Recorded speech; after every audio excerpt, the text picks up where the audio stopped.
Boum les gars, comment ça va? J'espère que vous allez bien, bienvenue sur JT Box. Les gars, avant que je commence cette vidéo, on va parler de Jawad Belmehdi qui va affronter Josh Padley le samedi 31 janvier en Angleterre. Je voudrais vous remercier d'avoir tous commenté la vidéo de Shakur Stevenson contre Teofimo Lopez. Ceux qui n'ont pas encore mis encore leurs commentaires, n'oubliez pas les gars, allez-y, mettez-moi votre prono, je fais gagner le Ring Magazine et ce poster. Donc allez-y, vous avez une chance, c'est ma manière à moi de vous remercier, d'être toujours présent, la constante de ceux qui répondent, qui s'abonnent, qui partagent, qui commentent. Merci à tous. Maintenant que ça c'est dit les gars, Jawad Belmehdi. Jawad Belmehdi, un boxeur que j'aime beaucoup, que j'avais reçu lors de son précédent fight en Chine contre Kansu. Là, les gars, j'ai pas voulu le déranger dans sa prépa. Je sais que c'est un combat important pour lui. Il attend ça depuis pas mal de temps. Je voulais pas voilà le mettre dans un délire de disponibilité, de créneau, le gêner. Je voulais vraiment qu'il soit focus à 100%. Mais voilà, ça me tenait à cœur de parler de ce combat. J'en parle là, je fais une petite vidéo analysée prono, on va en parler les gars. Samedi 31 janvier contre Josh Padley en territoire hostile les gars en Angleterre. Ça sera dispo sur DAZN. Championnat EBU Super Plume qui est vacant en 12 rounds. Donc, gros challenge. Pour moi, c'est clairement un combat où Jawad, je sais qu'il va écouter, je sais qu'il va passer par là. C'est un combat qui peut tout changer. C'est un combat vraiment où sa carrière peut prendre une autre tournure et on va essayer de dire pourquoi dans cette vidéo. On bien sûr palmarès, partie technique, prono comme d'habitude. Je parle quand même de la sous-carte. Bien sûr, il y a le combat Murtazaliev contre George Kelly. Défense de titre IBF chez les Super Walter de Murtazaliev. Les gars, j'aimerais bien en parler. Si j'ai le temps, j'en parlerai demain. J'aimerais bien aussi parler de Zander Zayas contre Baraou. Bref, on a vraiment un week-end, là les gars, de malade mental en boxe. Vraiment, on est gâtés. Donc je vais essayer de parler de tout ça, mais là, je vais parler de Jawad. Jawad Belmehdi, top 81 mondial, top 2 français, 28 combats, 23 victoires, 2 défaites, 3 matchs nuls. Début pro en 2017, 27 ans, droitier, affiliation Boxing Club Marcel Cerdan à Béziers, gros big up à tous, Lenny, tout le club de Béziers, gros big up les gars.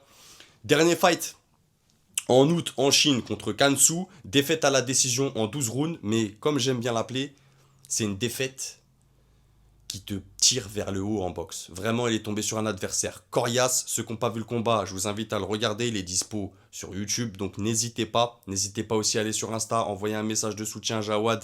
Même si là, il est dans la Fight Week, il n'a pas le temps de répondre. Je sais, c'est un bon gars. Il vous répondra certainement après le combat ou même avant s'il est dans un bon mood. Donc voilà, n'hésitez pas à lui envoyer de la force. Il en a besoin.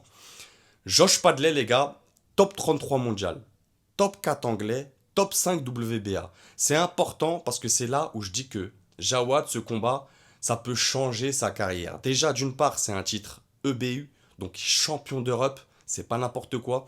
Ça te fait aussi grimper dans le classement WBC, les deux sont affiliés. Vu que Josh Padley est top 5 WBA, forcément, Jawad, s'il le bat, rentrera dans le ranking WBA. Top 33 mondial. Donc on verra un Jawad passer top 30. Donc il ferait un gros bond dans les classements. Au moins top 30, top 40. Et derrière la suite, quand tu as un titre européen, tu peux défendre ta ceinture, tu peux faire une WBC Silver. Il y a un moyen qu'il fasse des belles choses fin d'année aussi s'il remporte ce combat. C'est pas fait. Josh Padley, c'est 18 combats, 17 victoires, une défaite, 0 match nul. Début pro en 2019. Il a 30 ans, droitier.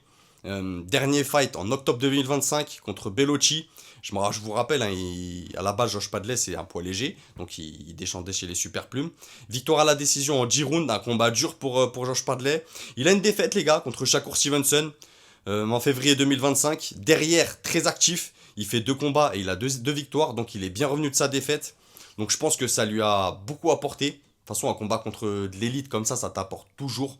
Et j'espère qu'on va le voir avec Jawad, qui a combattu un boxeur d'élite. Hein. Kansu, c'est vraiment un boxeur d'élite. Donc, Jawad, c'est quoi? C'est une garde haute hermétique. C'est des coups lourds, vraiment des coups lourds. Il aime bien envoyer des gros crochets au corps, des gros crochets à la face. Ça peut être la clé, le corps. Vraiment, descendre à l'étage, Jawad, je sais pas ce qu'ils ont prévu, la team. Je sais qu'il y a eu Michel Serrault qui est passé dans le camp, certainement prodigué quelques conseils. l'encourager. Je sais qu'il est très bien entouré, Jawad. Donc, pour moi, le corps, il y a un truc à aller faire. Vraiment, il y a un truc à aller faire. Jawad, c'est quelqu'un qui a une frappe lourde, qui a une frappe sèche. Sur un ou deux coups, tu vois, il peut vraiment faire de gros dégâts. Donc, à voir s'ils vont. Je sais pas quelle stratégie ils vont utiliser, mais pour moi, ça serait une clé, ça. C'est solide physiquement.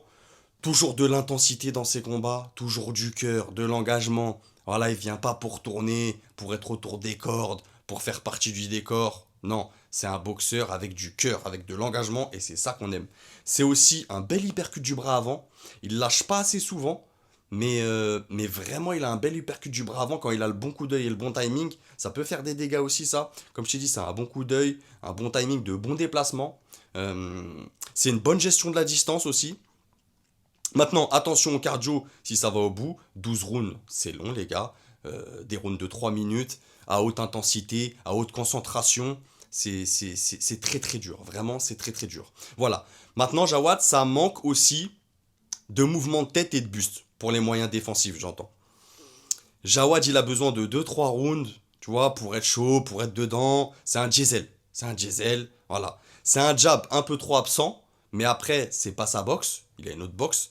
Donc maintenant, voilà, il a plein de qualités pugilistiques, bien sûr, qui pourraient, et que je pense qu'ils vont faire la différence sur ce fight. Et aussi, pourquoi je dis que des fois, tu as des défaites qui se transforment en victoire, parce que la défaite qu'il a contre Kansu, c'est dans ta défaite que tu vas pouvoir corriger tes défauts, entre guillemets, ou tes lacunes de boxe, tu vois.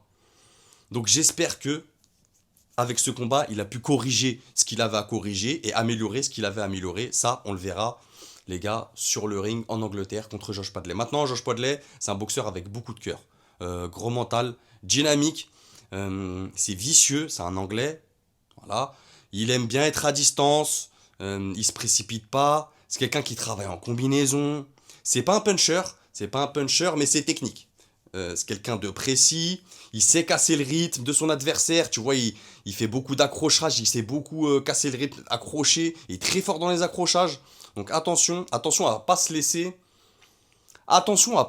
embarquer dans un faux rythme de Josh Padley. Tu vois ce que je veux dire?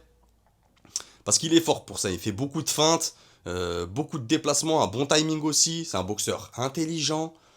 Je le rappelle, il est à domicile, donc à domicile, on sait ce que ça veut dire. Donc Jawad, vas-y pour prendre tes rounds.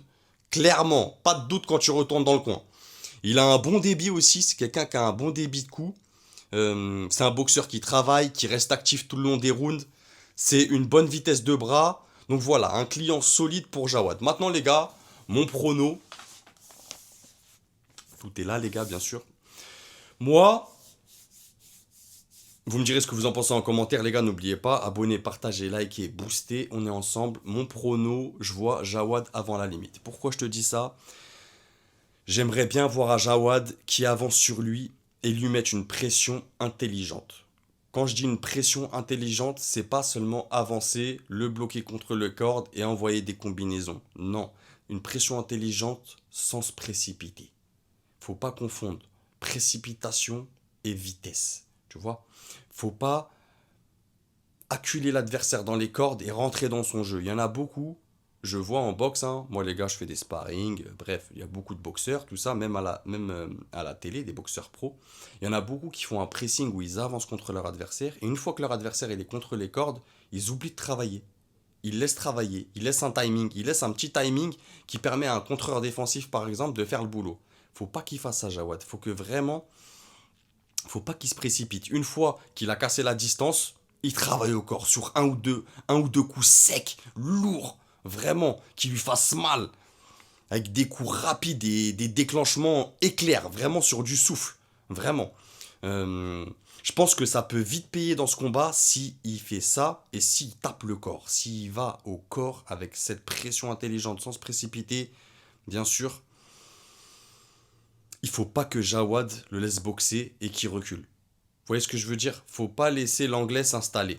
Même si, voilà, on sait que sur 12 rounds, bah forcément, tu as des rounds où tu récupères, voilà, tu es en gestion, tout ça, mais faut pas trop le laisser boxer. Vraiment. Faut pas le laisser prendre l'avantage ou la confiance. Il faut qu'il maintienne cette pression et qu'il fasse mal avec un ou deux coups et derrière des moyens défensifs pour éviter les remises. Voilà, tout de suite derrière. Une fois qu'il a travaillé, être intelligent, pas rester au contact. Vite se décoller, éviter les remises. Vraiment, c'est important. Je m'attends à un beau combat avec de l'engagement des deux, mais je vois Jawad faire la différence dans les échanges. Donc je dirais Jawad avant la limite, avant le 10e, pour être précis.